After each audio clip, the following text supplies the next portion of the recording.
Hey there, this is John from Heroes and Legends, and we have a ton of leaks to talk about today. 33 cards were leaked last night. These look very, very legitimate. We're going to look at all of them and talk about what this means for Oath of the Gatewatch. Most are from Oath of the Gatewatch, although I do have a couple from the Curse versus Blessed Duel deck as well, which is going to be very interesting. We'll take a look. But we basically see almost all the expeditions. We see 2 Planeswalkers and a whole lot of other stuff. So let's jump in and talk a little bit about, first off, where these leaks are coming from. So the first thing that kind of makes these seem very, very real, and I always say, take leaks for what they're worth.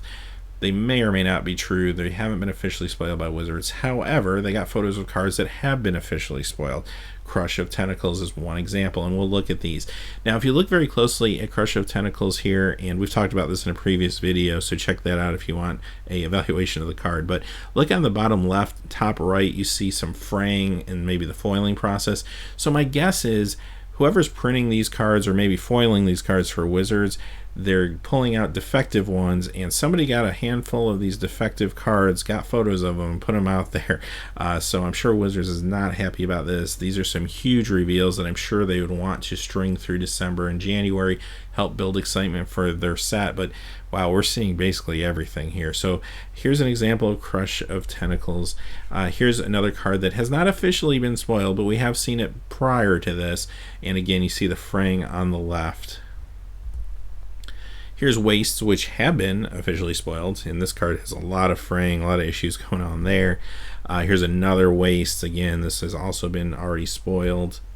And here's Ancient Tomb, which was spoiled just yesterday. And again, you can see the damage on this version of the card. And Forbidden Orchard, which was also spoiled just yesterday. So the fact that they have cards that have already been spoiled, and the fact that if you look at these cards, they look very, very, very legitimate, makes me feel like I'm 99% sure these are all for real. But until they come out, you never know. So let's jump in and talk first about some of the cards from the Curse versus Blessed Duel deck. So the first card is Mindbreaker Demon. Now, this is the foil card that will probably be the cursed side of the featured card for the dual deck. Costs 2 black, 2 colorless. It's a demon, flying trample. When Mindbreaker Demon enters the battlefield, put the top 4 cards of your library into your graveyard. At the beginning of your upkeep, if you don't have 4 or more card types in your graveyard, lose 4 life. It's a 4/5. So first off, this is the featured card, but there's a good chance this is probably in Shadows over Innistrad. Since this is not a reprint, this is probably a lot like Oblivion Sower was for Zendikar. This was just a way to preview the set. So I'm assuming we're probably looking at our first Shadows over Innistrad spoiler as well here.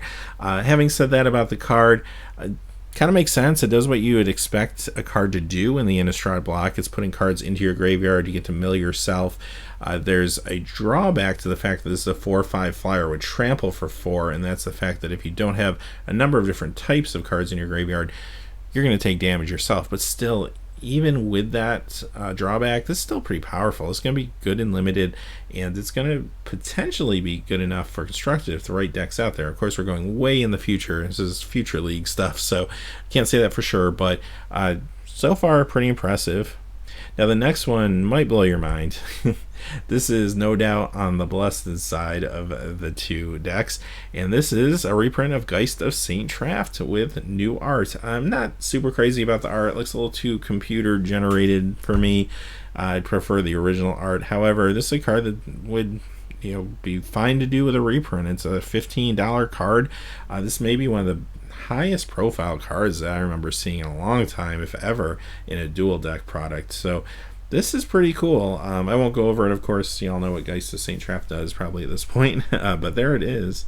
And having said that, let's go on to the Oath of the Gatewatch cards. First one is Sphinx of the Final Word. 2 blue, 5 colorless. It's a Sphinx, 5/5, and it can't be countered. It is flying, it's hexproof, and instant and sorcery spells you control can't be countered by spells or abilities. It's mythic, so this is pretty awesome. It costs 7, but this card is for the control deck. This is how the control deck is going to do its damage and win the game. It's going to put something out that is maybe a little pricey, but they're going to have the land to spend it. This is going to go across for 5 damage every turn. There's going to be nothing that anyone can do about it, and this is is just how to push a control deck. So watch out for standard, maybe blue or blue-white control, or blue another color control is probably coming soon. This card is strong enough to power that. Next we have Kalitas, Trader of Get. 2 black, 2 colorless, legendary creature, vampire warrior, 3/4 with lifelink. If a non-token creature an opponent controls would die, instead exile that card and put a 2/2 black zombie creature token onto the battlefield. Pay a black and 2 generic, sacrifice another vampire or zombie, put 2+1/+1 counters on Kalitas, Trader of Get. So what's cool about this card is it will work great in Zendikar, and it's probably going to work even better in Innistrad. So this is a mythic rare. It's priced pretty good for a 3/4 with lifelink, but it doesn't have evasion. I think that's going to hold it back a little bit in the current environment. However, when Shadows over Innistrad comes out, this card could get a lot better with vampire and zombie synergies. So keep an eye out on this one. This one might start off slow, but make a bigger splash in the future. Next is our first Planeswalker of the day, and it's a Chandra Flamecaller. 2 red, 4 generic. I gotta get used to saying generic. And this has 4 loyalty, +1. Put 2 3/1 red elemental creature tokens with haste onto the battlefield. Exile them at the beginning of the next end step. 0 is discard all the cards in your hand, then draw that many cards +1. -X, Chandra deals X damage to each creature. So here's the deal with this one. I really want to see a powerful Chandra, and this one might be the most powerful one yet. It costs 6. I mean, I kind of wish it cost 5, but maybe that's asking for too much. What's cool about this card, though, is you can put this down on the table, and it can do all 3 of its abilities immediately. Any one of the 3 you choose. So you can give yourself the 2/3/1s, and they can attack in. That's cool. Or you can discard your hand, get rid of some extra lands, and draw new cards +1. That's pretty awesome. Or you can just throw this on the table and do 4 damage to all creatures. That's pretty cool too. So it does a lot of stuff. The versatility of it, I think, makes up for the fact that it costs 6. And I think because of that, this could see some standard play. I think it just might make it there. Now, can't really defend herself in the classic way unless there's a lot of small creatures on the board. Then, of course, she can defend herself by using the ultimate ability. But overall, I think this is going to be good enough. Of course, it's a limited bomb, that goes without saying. Kozilek's Return. 1 red, 2 colorless. It's an instant. It's another mythic. It's got the Void. Kozilek's Return deals 2 damage to each creature. Whenever you cast an Eldrazi creature spell with converted mana cost 7 or greater, you may exile Kozilek's Return from your graveyard. If you do, it deals 5 damage to each creature. So this is kind of a cool card if you're playing the long game. You're trying to make some big Eldrazi's and you need to keep the smaller creatures at bay until you do. So you play this, you just kind of wipe out all the small creatures that could be attacking you, and then when you finally do play your big Eldrazi, you get to do it again and get rid of all the mid-range creatures. That's pretty cool. Now, is this going to fit into a deck? In the current environment, I would say no. But we don't know what the future environment holds, and if there's a lot of pushed Eldrazi in the next set, well, then you might see this seeing some play. It's great and limited, though, only if you're going for the big Eldrazi strategy. And if you're going for a small, aggressive strategy, obviously you don't want to play this card. Next card is our second Planeswalker. It's Nissa, Voice of Zendikar, 2 green and a generic, and she has 3 loyalty, +1, put a 0/1 green plant creature token on the battlefield, -2, put a +1/+1 counter on each creature you control, -7, you gain X life, draw X cards, where X is the number of lands you control. So here's the thing I like about her. She's very cheap. She only costs 3, so that's kind of awesome. If she costs 4 or 5, I would not be as excited about this card, but the fact that you can put her down for 3 and she can protect herself by putting out some plant tokens, she can become pretty annoying pretty quick to your opponent, I think. I think she's going to be strong enough to see some standard play in the right deck. Definitely a house in limited. You're just going to roll over your opponent quickly. I like it because she's kind of a rift off Avengers and a card too. She kind of feels like she's kind of doing some of the same stuff that card did. And the ultimate is very, very strong, but it doesn't guarantee you win the game. I like those type of ultimates. I like how that's designed. I like how Chandra's is designed as well. Next we have Worldbreaker. 1 green and 6 generic for a 5/7 Eldrazi with Devoid. When you cast Worldbreaker, exile target artifact, enchantment, or land. It has reach, and pay a colorless and 2 generic. Sacrifice a land, return Worldbreaker from your graveyard to your hand. Um, for a mythic, I don't know. I'm not super thrilled about this one. 7 just seems a lot. It's great when you cast it that you can exile an artifact, enchantment, or land. That's good. But 5/7 reach just doesn't have evasion. I'm just paying a lot for it. Okay, and the fact that I can sacrifice a land to return it from the graveyard to my hand. Maybe if it was coming back into play, it'd be a little more exciting. Now I gotta spend another 7 mana to cast this guy. Again, I get it. You get the bonus of being able to blow something up when you do, but I don't know. This just doesn't feel as mythic to me or quite as exciting, but still a bomb in limited, don't get me wrong. Now we're on to lands. We start off with Ashen Moorlands, and there's actually 3 of these we're going to look at within the next few cards. These are all cards that come into play tapped, and then they tap for 1 of 2 color mana. So think back to like Coastal Towers, like an invasion block. It's those lands basically. And these are uncommon. They're not common. So a lot of people are feeling very underwhelmed by these, and they should. I mean, these are underwhelming lands. They're dual lands that come into play tapped with no bonus. You don't gain a life when they come into play, like we've seen recently. They don't count as gates, which give you special abilities, like we saw in Return to Ravnica. They're just lands that come into play tapped. So here's my thought on these. I think these are just strictly for the limited environment. I think they play tested. They felt that they wanted some more dual lands in the environment. Looks like these are probably going to be allied color. At least the 3 we've seen here are all going to be allied color. They didn't put them at common because that probably was too many. So they threw them at uncommon because that worked for the limited game. You're going to play your game of sealed. When you take your deck apart, you're never going to touch these cards again. It's probably what's going to happen. But they're there for draft. They're there for sealed. And that's pretty much it. So not exciting, but I think they're necessary. Next card is Blighted Crossroads, and this is a land. You can tap it for colorless mana, and you can tap and pay 1 life to add 1 mana of any color to your mana pool, but you can only spend this mana to cast spells with Devoid. They had me up to that point. So pretty cool card, but oh wait, spells of Devoid. So I'm sure there's a Devoid deck out there that might want this. Maybe a commander deck, if there's enough good Devoid cards in Oath to make you want to do a theme like that. I guess we'll have to wait and see. This card might be better than it looks. It just depends on what cards are around it. So right now, it's a little underwhelming. Next is Crumbling Vestige, and this is a land, enters the battlefield tapped. When it enters the battlefield, though, add 1 mana of any color to your mana pool, and then it can tap for colorless mana. So I like the fact that it's coming to play tap, but you're still getting a mana out of it. That's pretty awesome. And I think this, and maybe 1 or 2 of the other cards we're going to look at, are just creative ways to give you lands that produce dedicated colorless mana without just printing Wasteland 4 different times with 4 different art at the common level. So I like that. I think that's good design. I think that's good thinking by Wizards. Just make some more little creative, fun things to do with lands that are giving you your colorless. So that's one of them. Next we have Holdout Settlement. This also taps for colorless mana, and you can tap it to tap an untapped creature you control. Add 1 mana of any color to your mana pool. So basically a Springleaf Drum. That's kind of awesome, actually. So this is a common.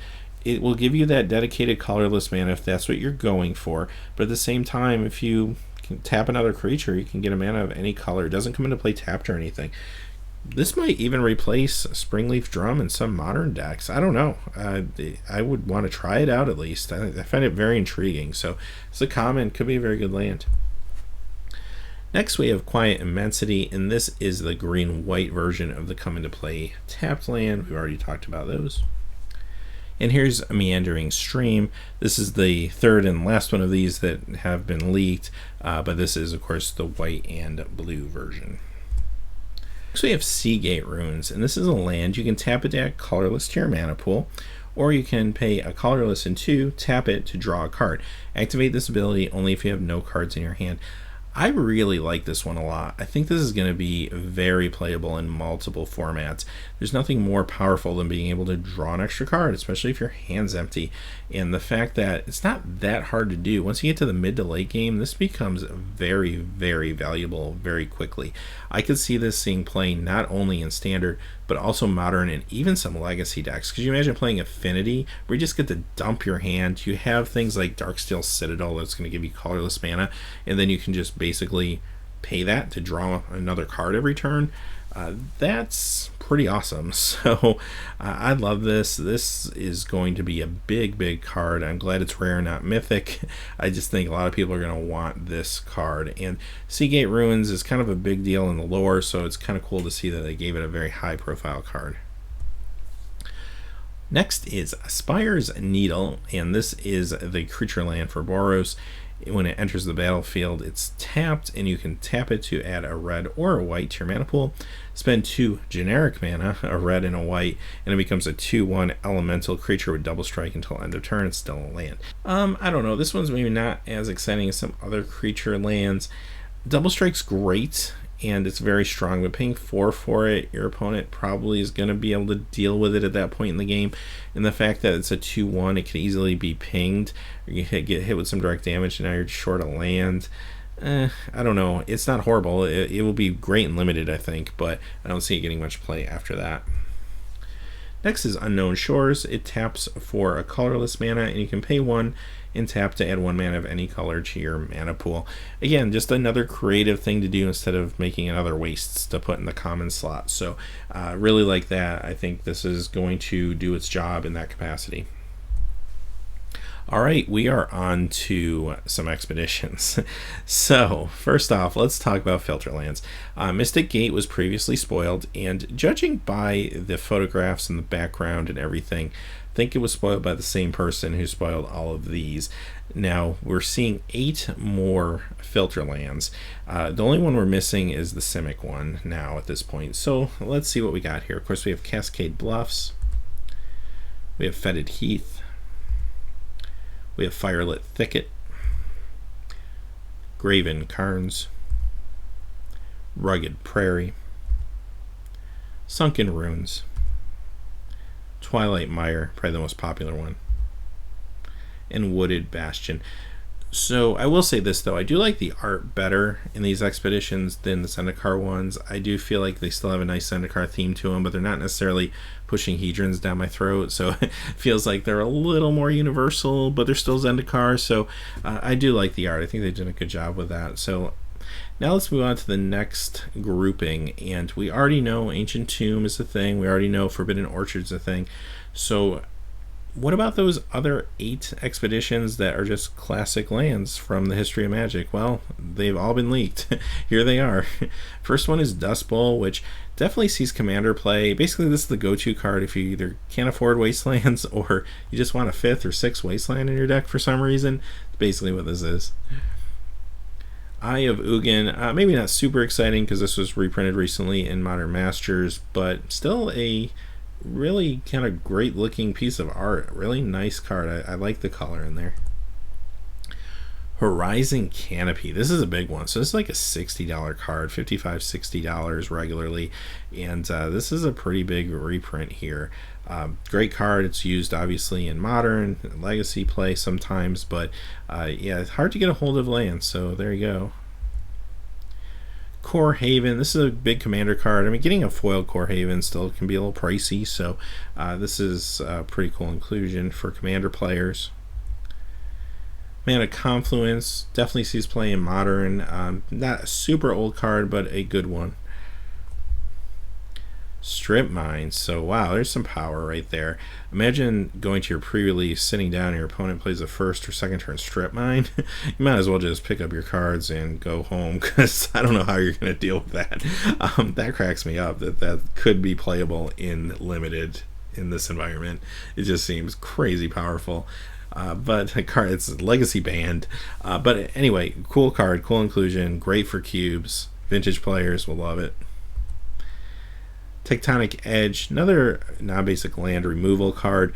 This one sees a little bit of play. I mean, not as much as some of the other ones on the list, but does see some play. And the last card of the day is Wasteland. So I don't know how many of you guys watched my video yesterday, but yesterday they showed Ancient Tomb and they showed Forbidden Orchard, and I said, you know what, as soon as I'm done making this video, I'm going to go pre-order my boxes of Oath of the Gatewatch. just in case they drop on us that they're reprinting a card like Wasteland. And here we are. Now, I haven't looked to see if any prices have gone up or anything like that today, but I'm glad I pre-ordered my boxes yesterday. And I hope you guys listened to me when I gave that advice, because, yeah, there it is. There's Wasteland. Full art foil. It's going to be very, very highly sought after for sure by certain players. Huge card in Legacy. Going to see tons of play. Legacy players are going to want it. Great cube card. Just there it is. Don't know what else to say. So, having said that, we got through 33 spoilers, or leaks, maybe I should say. So thank you. Thanks for bearing with me as I flip-flop between saying colorless and generic mana. I think I got most of them right. So it's going to take a little time for me to get used to that. As always, thanks for watching. Please remember to like and subscribe. I'll be back if any more leaks happen or any more spoilers. I'll keep an eye out for you and get them out as soon as possible. So have a great day. Hey, thanks as always for watching. This video, like all my videos, was made possible by the generous support of viewers like you on Patreon. Even a donation of $1 helps me to keep growing this community and creating better quality videos for all of you. Check out our Patreon page for exclusive giveaways and future goals for the channel. If you haven't had a chance yet to subscribe, hit that subscribe button so you don't miss any of the MTG news, spoilers, set reviews, product openings, or finance videos on Heroes and Legends. Talk to you again soon and have a good day.